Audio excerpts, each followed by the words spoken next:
श्री व्यंकटेश स्तोत्रम्। व्यंकटेशो वासुदेवः प्रद्युम्नोमितविक्रमः संकर्षणो निरुद्धश्च शेषाद्रिपतिरेव च जनार्दनः पद्मनाभो वेङ्कटाचलवासनः सृष्टिकर्ता जगन्नाथो माधवो भक्तवत्सलः गोविन्दो गोपतिः कृष्णः केशवो गरुडध्वजः वराहो वामनश्चैव नारायण अधोक्षजः श्रीधरः पुण्डरीकाक्षः सर्वदेवस्तुतो हरिः श्रीनृसिंहो महासिंहः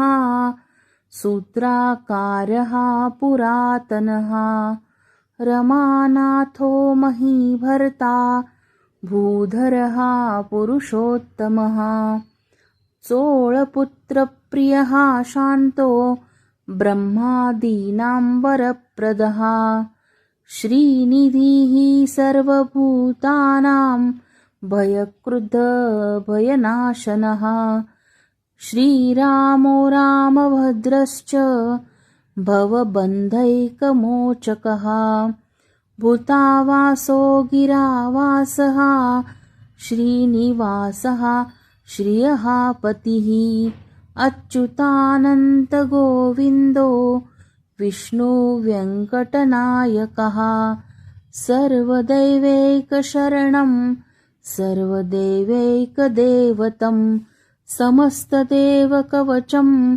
सर्वदेवशिखामणिः इतीदं कीर्तितं यस्य विष्णोरमिततेजसः त्रिकाले यः पठे नित्यं पापं तस्य न विद्यते। इति श्री व्यंकटेश स्तोत्रम संपूर्णम।